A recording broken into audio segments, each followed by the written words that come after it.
Welcome to the final video lecture of the first chapter, Nature and Significance of Management. So, in this lecture, we are going to understand the different areas of management. Let us begin with the question whether management is a profession or not.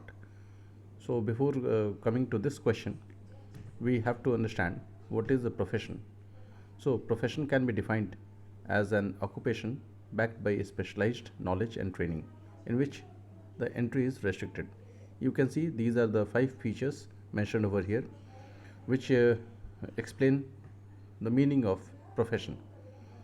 So, let us compare now these features of profession with that of management. So, when we come to the question, is management a profession? The answer is no. Now, in order to understand why the answer is no, let us come back to the features of profession. So, the features of profession that match with that of management is that management and profession both have one common feature, that there is a well defined body of knowledge. Now, except this feature, rest all other features like the entry is restricted or not. So, in management, there is no entry barrier. Similarly, so anybody can become a manager, meaning thereby. Let us move to the next point, whether there is a presence of professional association or not. So there are associations in management, but they it is not compulsory for managers to be a member of it. So other as we see professionals, there is a compulsion that they have to be compulsorily the member of their association before practicing their profession, like doctors and advocates. So doctors, there is Medical Council of India (MCI). For advocates, there is Bar Council of India. So, but in management, there is no such rule and practice so far. Then, existence of ethical codes. The role of managers are so diverse that there are no ethical codes written anywhere. So, even on this criteria also, there is no match. And service motive. Once again, the service motive cannot be defined for a manager because different organizations have different goals, and managers working at the various positions, they have different roles to play. So the service motive is never that defined. So it is due to all these reasons that management cannot be considered as a profession. We can say that management is on the path of becoming a profession, but so far it is not a profession. With that, let us move to the next topic, levels of management. There are three levels: top level, middle level, and lower level. Lower level is also known as supervisory level, and the managers working at this level are known as first line managers. Main functions of top level managers. See, top level managers are responsible for the entire business. So, all the functions that are carried across in an organization, basically they somewhere or the other relate with the top management. But then let us go through the main points. So, the organizational goals are fixed by the top level managers, policies, plans are framed, financial management is carried on by the top level, assembling the resources.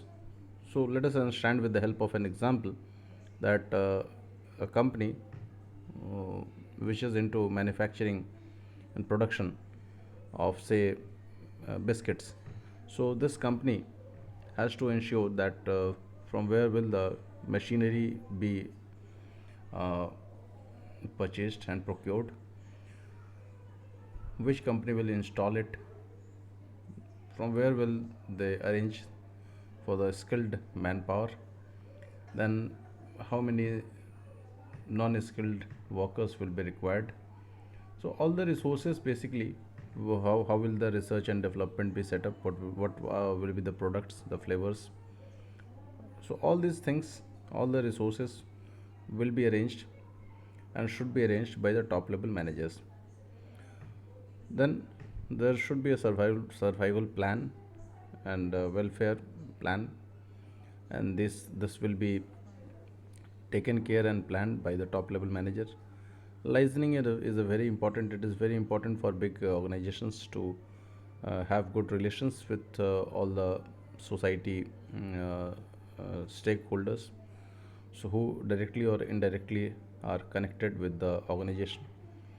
So having good relations, working relations, professional relations with the enterprises, the agencies, the institutions is very important.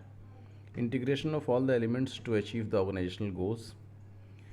Risk analysis and mitigation, it is very important for the top level management to continuously analyze risks, forthcoming problems, and mitigate and formulate plans to mitigate them.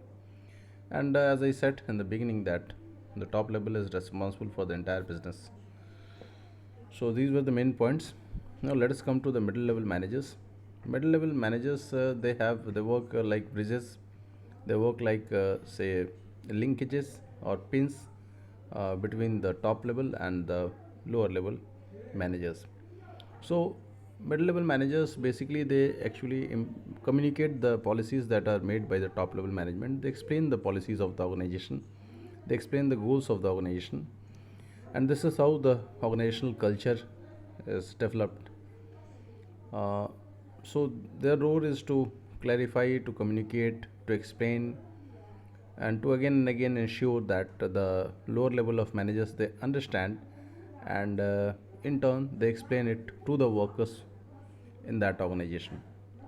So organizing activities of their specific departments, like middle level managers, there are so many departments like sales, production, operations, marketing, purchase, so inventory, so many departments are there. So the middle level managers, they have to organize activities of their own departments. To a far extent, they design processes as well for their own departments. Then finding out good right people for their departments is also a very important task of the middle level managers. See, at any level, keeping the team motivated is very very essential. So, middle level managers, they have a team of frontline managers. So they have to keep in touch with them. They have to listen to them. They have to address their grievances, their problems, and they have to keep them energetic, keep them motivated in all the conditions. Coordination and cooperation with other departments is a very important role for the middle level managers. It is not a important role only for the middle level managers, but at all the levels of the organization, this has to be there. Coordination has to be there. With a good coordination and cooperation amongst all the departments, there is a good management, there is smooth functioning, all the processes are carried on smoothly. So it is very important to coordinate and cooperate. Responsible for the first line managers. Yeah, before going to the next point, I would like to add one point here. See, when we say coordination and we say management, these two terms, coordination, management with coordination, what does it mean? Usually, it comes with experience. So the managers have to understand that we managers work with human beings, and all the humans are different from the others. Each individual is in himself an identity. He is unique. So there has to be mutual understanding about the human behavior, about the work culture, about the likes and dislikes, and accordingly each has to cooperate with the other. So this is what coordination is. It's basically, coordination is changing the and modifying the processes according to the human behavior mutually. So when it is there, mutual respect is there, uh, understanding is there, then comes coordination. So usually there is a mistake which is always done, that people start influencing others, and they want them to change as per their own requirements, and this starts creating problems.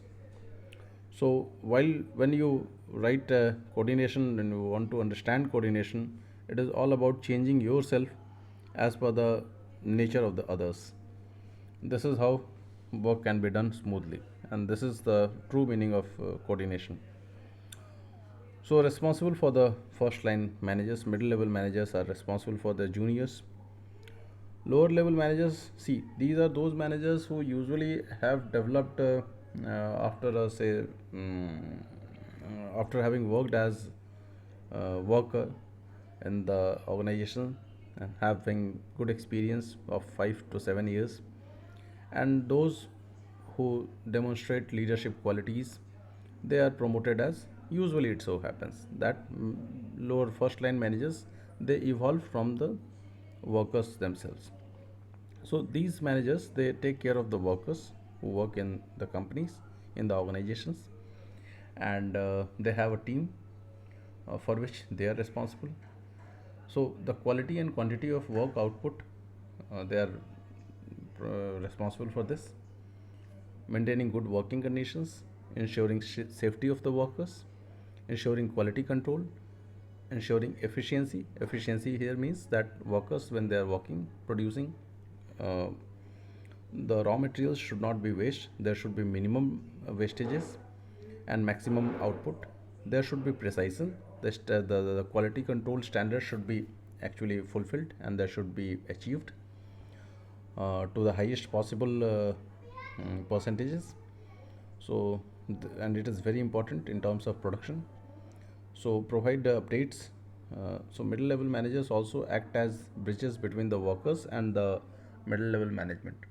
So usually there are meetings where middle level managers call the first line managers. They organize meetings and they listen to the employee sentiments. The grievances are addressed by the middle level managers, and accordingly they update the top management, and then plans and policies are modified and changed. That's why we say that management is a dynamic process. So based on the employee sentiments, the worker sentiments, the grievances, the problems which are coming, uh, plans are modified, and usually the processes are modified in consultation with the middle level, and top level does it. So the role of then supervisors becomes very important, and it is the now role of middle level managers to give them proper space, whereby they are able to know the actual ground report of the organization, and keeping the team motivated is very important at all the levels. So uh, this lower level managers also do the same thing. So this is a summary. This slide you see, the top level does planning and organizing, middle level does staffing and coordination, and lower level does directing and controlling. But both these terms are to be used and understood in positive sense. Functions of management. So there are five major functions of management: planning, organizing, staffing, directing, and controlling. We have learned the introduction of all these terms, but we will understand and go into the detailed discussion in upcoming chapters. Coordination is the very important term and the last topic of this chapter. The process by which a manager synchronizes the activities of different departments is known as coordination. It is the force that binds all the other functions of management. Managers working at all the levels need to establish good coordination in the domain of their work. The success of any management process depends upon the smooth coordination by the manager. It is due to this that coordination is considered as the essence of management. So, we will be now discussing the case studies in upcoming videos. Thank you. Thanks.